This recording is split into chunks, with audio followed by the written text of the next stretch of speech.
गुरुवार प्रणाम। मैं संजय कुमार।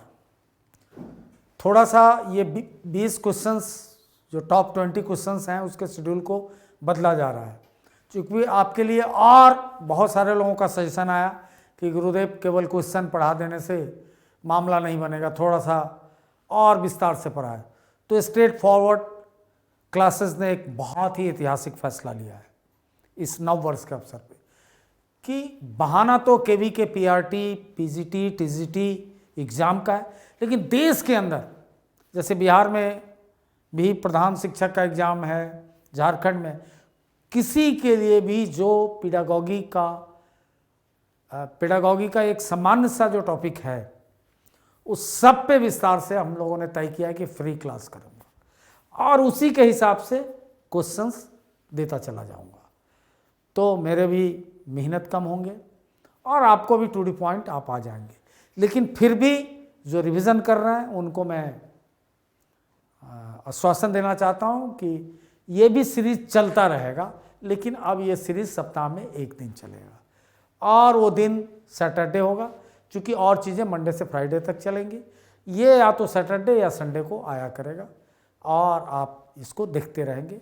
बेसिकली ये पूछे हुए क्वेश्चंस में हैं, पर्सपेक्टिव ऑफ एजुकेशन के ही पार्ट पे हैं, ये पॉलिसीगत पार्टों पे हैं जो लास्ट में मैं पढ़ाऊंगा भी, और इसको मैं सप्ताह में एक दिन ज़रूर चलाता रहूँगा, क्योंकि बहुत ही पॉपुलर है, लोग इसको मांगते रहते हैं। और ये उन सब के लिए भी है जो डीएलएड की तैयारी कर रहे हैं, बीएड की कर रहे हैं और शिक्षा में बड़े सामान्य घर से लोग आते हैं, इसलिए मैंने इसको भी फ्री ही रखा, उसको भी फ्री रखा। बस आग्रह यह है कि गुरुवार मैगजीन को थोड़ा पॉपुलर कीजिए, क्योंकि उसका सब्सक्रिप्शन हम 10 रुपया रखने जा रहे हैं साल का, यानी 1 रुपये महीने से भी कम, 8 आने 4 आने में मैगजीन मैं आपको देने जा रहा हूँ। उसको ज़रूर सब्सक्राइब कीजिए और मेरी मदद कीजिए।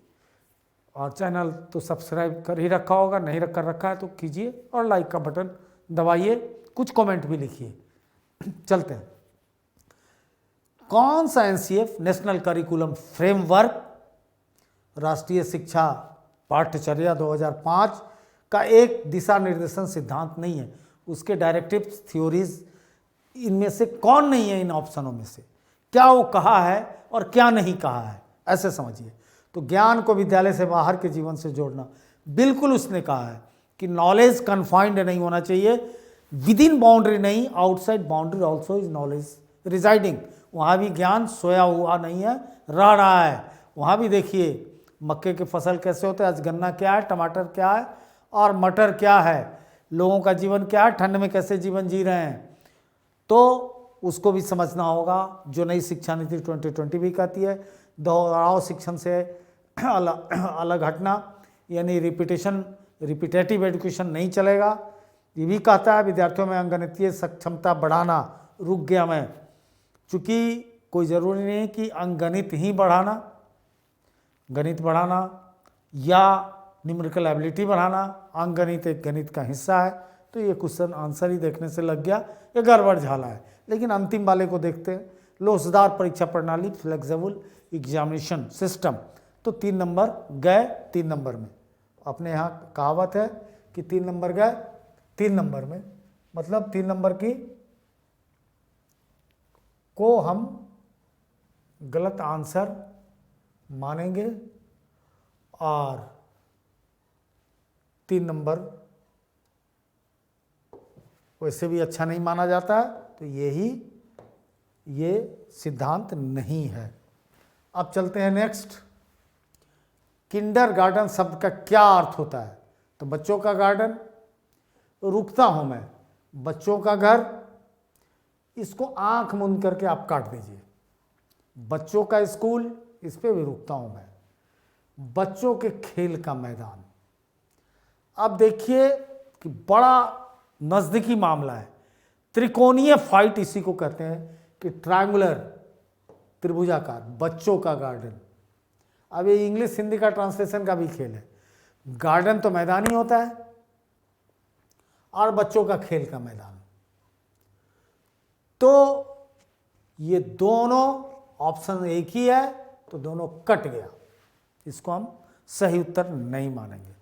क्या मानेंगे? बच्चों का स्कूल। किंडरगार्टन क्या हुआ? छोटे छोटे नन्हे बच्चों का स्कूल, जिसको अब नई शिक्षा नीति में मेन स्ट्रीम में ले आया है, 3 से 6 साल के बच्चों का स्कूल। शिक्षा के विषय में कोठारी आयोग रिपोर्ट का शीर्षक क्या था? पता है कि कोठारी आयोग ने 1964 में अपना रिपोर्ट दिया था। प्रोफेसर दौलत सिंह कोठारी, जो यूजीसी के यूनिवर्सिटी ग्रांट कमीशन के चेयरमैन थे, और ये पहला मुकम्मल शिक्षा आयोग इस देश को मिला था। इससे पहले विश्वविद्यालय आयोग था डॉक्टर राधाकृष्णन, उसके बाद हायर सेकेंडरी आयोग था मुदलियार आयोग, ये मुकम्मल पहला आयोग था। तो इसका रिपोर्ट किस शीर्षक के अंदर दिया गया? सैकड़ों एग्जाम में पूछा हुआ है। तो देखते हैं, शिक्षा और राष्ट्रीय विकास, education and national development, learning to be, सीखना, शिक्षा की विविधीकरण, डाइवर्सिफिकेशन ऑफ एजुकेशन, सभी के लिए एग्जाम, एजुकेशन फॉर ऑल। तो इसका दिया था शिक्षा और राष्ट्रीय विकास, पहला नंबर उत्तर सही हुआ। सीसी यानी चाइल्ड केयर एजुकेशन, बड़ा पॉपुलर हो गया अब नई शिक्षा आने के बाद। कितने प्रतिशत निर्मात्मक कंस्ट्रक्टिव मूल्यांकन है? तो 20%। अरे सॉरी, ये है कॉम्प्रिहेंसिव, जो पहले टेस्ट 2009 के बाद आया था, राइट टू एजुकेशन के बाद दिया था, वो है सीसी, यानी कॉम्प्रिहेंसिव एग्जामिनेशन की जो बात होती थी। तो कितना प्रतिशत निर्माणात्मक मूल्यांकन था? तो 20%, 40%, 50% और 75%। तो ये 40% था, जिसको निर्माणात्मक मूल्यांकन के लिए 40% अंक इसमें प्रावधान थे, जो अब कॉम्प्रिहेंसिव एग्जामिनेशन खत्म हो चुका है। जो लेकिन इसका रूप खत्म आज भी नहीं हुआ है, नाम को खत्म किया गया है, क्योंकि नो डिटेंशन पॉलिसी पे था। नो डिटेंशन से सबसे ज़्यादा नुकसान हुआ है, लेकिन आज भी 360 डिग्री इसके जगह अवलोकन की बात है। तो रूप इसका बदल गया है और इसके पर्पस बदल गए, लेकिन आज भी ये है। नेक्स्ट, न्यूपा मुख्यतः किससे संबंधित है? शैक्षिक पर्यवेक्षण से, शैक्षिक सहयोग से, शैक्षिक योजना से, शैक्षिक मूल्यांकन से। तो ये शैक्षणिक योजना से न्यूपा दिल्ली स्थित संस्था है, ये ऑटोनोमस संस्था है, यूनिवर्सिटी का स्टेटस प्राप्त है। तो प्लानिंग करती है देश के एजुकेशन के लिए यही संस्था, ये शीर्ष संस्था है, सबसे बड़ा। यशपाल समिति रिपोर्ट 92 का क्या नाम था? तो शिक्षक विकास में ICT, information and computer technology in शिक्षा विकास में, बिना बोझ के शिक्षा, सीधा आंसर, बिना बोझ के शिक्षा। उसके बाद प्रसारण द्वारा शिक्षा नहीं, तो इसका आंसर हुआ बिना बोझ के शिक्षा। किंडरगार्टन स्कूल सबसे पहले कहाँ स्थापित किया गया? यूएसए, यूके, जर्मनी और डेनमार्क। तो किंडरगार्टन स्कूल सबसे पहले यूएस और यूके, तो इसका राइट आंसर होगा यूके, इसका राइट आंसर होगा यूके। एनसीएफ 2005 के अनुसार शिक्षक की भूमिका डैश होती है। नेशनल करिकुलम फ्रेमवर्क के अनुसार नेता, मूल्यांकन, प्रशिक्षक, तो इसमें और उपर्युक्त सभी। तो उपर्युक्त सभी में है कि नेता तो होता ही है, और वो ट्रेनर भी होता है, इवोल्यूएटर होता है। तो मोस्ट अप्रोप्रिएट आंसर 4 है। एनसीएफ 2005 की संस्तुति के अनुसार परीक्षा में लघु शॉर्ट आंसर प्रश्नों का प्रतिशत कितना होना चाहिए?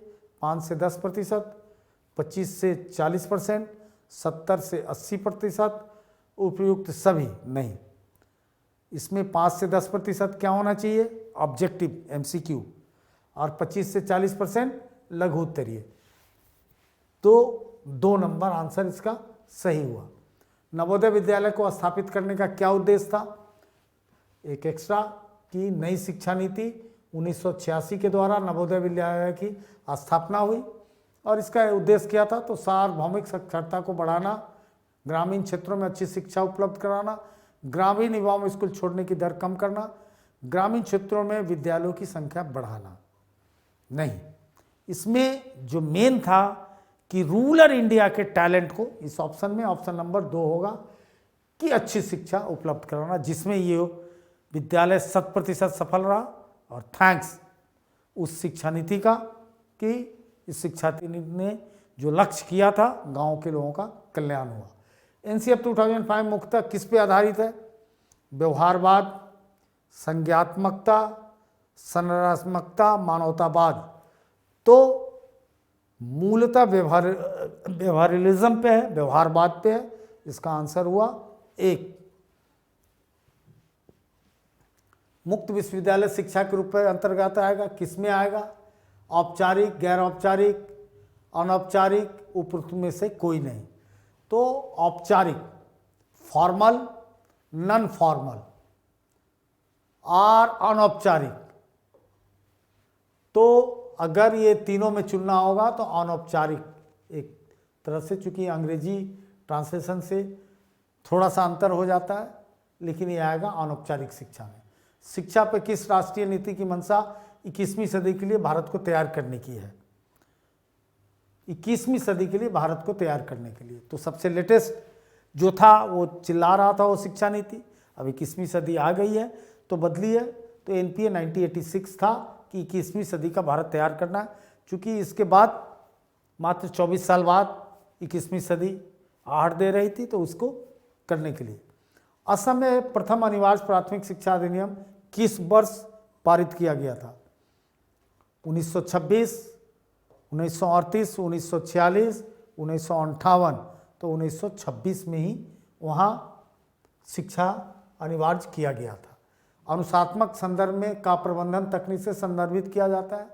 निर्देशन, आयोजन, नियंत्रण। अनुशासन, डिसिप्लिनरी रेफरेंस में प्रबंधन तकनीक से संदर्भित किया जाएगा। तो जैसे ही डिसिप्लिन आ जाएगा तो डायरेक्शन नहीं, प्लानिंग नहीं, आयोजन और योजन दोनों एक ही चीज़ है। नियंत्रण।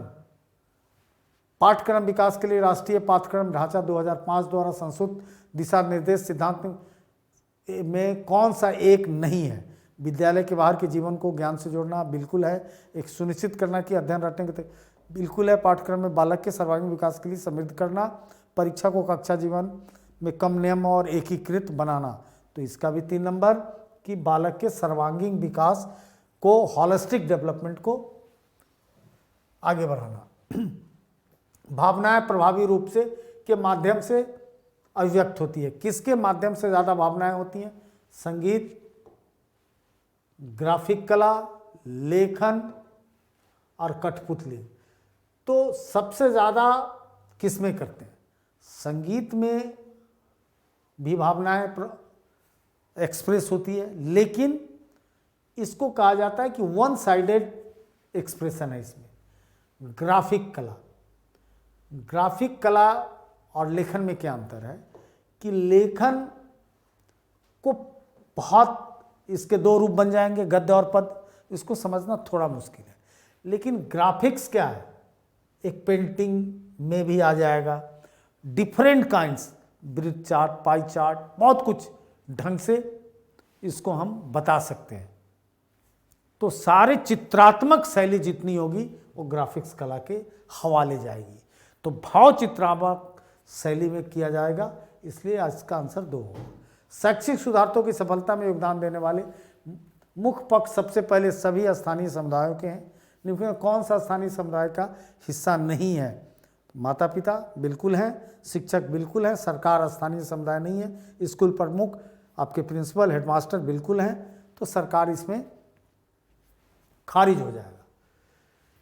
वर्तमान शिक्षा को निम्नलिखित में से कौन सा सही है? इसका संबंध बाह्य दक्षता से या मनुष्य को समग्र रूप से विकसित करना चाहता है? 1 और 2, केवल 2, केवल 1, ना 1 ना 2। तो इसका संबंध बाह्य दक्षता से, एक्सटर्नल इफिशिएंसी या मनुष्य के समग्र रूप में विकसित करना चाहता है। तो केवल 2। तो ये मेन बात है। और बाह्य रूप से इसका संबंध बाह्य दक्षता से, यानी एक्सटर्नल इफिशिएंसी। तो कौन सा सही है? ये भी सही है। जब कोई दक्षता होगा तो एक्सप्रेस हो जाएगा, और ये समग्र विकास भी है। तो जो आंसर 1 और 2 कहता है, तो 1 नंबर आंसर इसका सही होगा। आरटी अधिनियम, राइट टू एजुकेशन अधिनियम के अनुसार एक शिक्षक 1 सप्ताह में तैयारी के घंटे सहित शिक्षा में कितना न्यूनतम खर्च करेगा? 45, 30, 60 घंटे और 75 घंटे। तो 1 सप्ताह 7, तो कितना करेगा? जिसमें तैयारी के घंटे सहित, तो 7 घंटे में उसको पढ़ाना है कितने दिन है? 6 घंटा, तो 30 घंटे मिला के करेगा। तो इस तरह से 20 का तर्का समाप्त हुआ। देखिए, सब्सक्राइब कीजिए, लाइक कीजिए। जय हिंद।